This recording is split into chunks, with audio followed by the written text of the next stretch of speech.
ನೋಡು ಗುರು, ಜಸ್ಟ್ ಒಂದು 5 ನಿಮಿಷ ಮುಂಚೆನೆ BBMP ಅವರು ಒಂದು ಅಕ್ಕ ಒಂದು ಅಣ್ಣ ಬಂದು ಫುಲ್ಲು ಕ್ಲೀನ್ ಮಾಡ್ಬಿಟ್ಟೋಗಿದ್ರು. ಜಸ್ಟ್ ನೋಡಿ ಆ ರೋಡ್ ಟರ್ನ್ ಆಗಿರ್ತಾರೆ ಅಷ್ಟೇ ಗುರು. ನಾನು ಅವಾಗ ಅಂಗಡಿ ಹೋಗುವಾಗ ಕ್ಲೀನ್ ಆಗಿತ್ತು, ರಿಟರ್ನ್ ಬರುವಾಗ ನೋಡಿ ಇಷ್ಟು ಕಸ ಹಾಕಿಕ್ಕಿದ್ದಾರೆ. ಮನೆ ಹತ್ರನೇ ಆಟ ಕಳಿಸ್ತಾರೆ ಗುರು BBMP ಅವರು.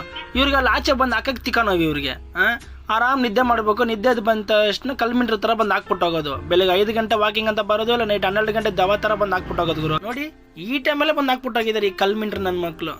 ಇವ್ರನ್ನ ಏನು ಮಾಡೋದಿಲ್ಲ, ಅಲ್ಲಲ್ಲಿ ಲಾಕ್ ಮಾಡಿ 500 ರೂಪಾಯಿ ಫೈನ್ ಹಾಕ್ತಾರೆ. ಆದ್ರೂ ಇವ್ರಿಗೆ ತಿಕ್ಕಾಕೋಬೇಕು ಕಮ್ಮಿ ಆಗಿಲ್ಲ ಗುರು. ಹಿಂಗೆ ಹಾಕ್ಬಿಟ್ಟು ಹೋಗ್ತಾರೆ ಬಂದು. ಇವ್ರು ಏನಂತ ಮಾಡೋದಿಲ್ಲ ಈ ನನ್ನ ಮಕ್ಕಳು. ಒಂದಿನ ಇವ್ರನ್ನ ಕಡೆ ಎತ್ತಿಸ್ಬೇಕು ಕಸನ, ಅವಾಗ ಗೊತ್ತಾಗೋದು ಅವ್ರು ಎಷ್ಟಂತ ಮಾಡ್ತಾರೆ ಗುರು. BBMP ಅವರು ಪಾಪ ಬೆಳಿಗ್ಗೆ ಬಂದು ಗಲೀಜಲೆಲ್ಲ ಕೈ ಕ್ಲೀನ್ ಮಾಡಿ ಎಲ್ಲಿ. ನನಗೆ ಎಷ್ಟು ಚೀಪ್ ಅನಿಸ್ಬಿಡ್ತು ಅಂದ್ರೆ, ಥೋ ನಿಮ್ಮ ಈ ತರದೆಲ್ಲ ಇದಾರೆ ಜನ. ಅರ್ಥ ಆಯ್ತು ಅನ್ಸುತ್ತೆ.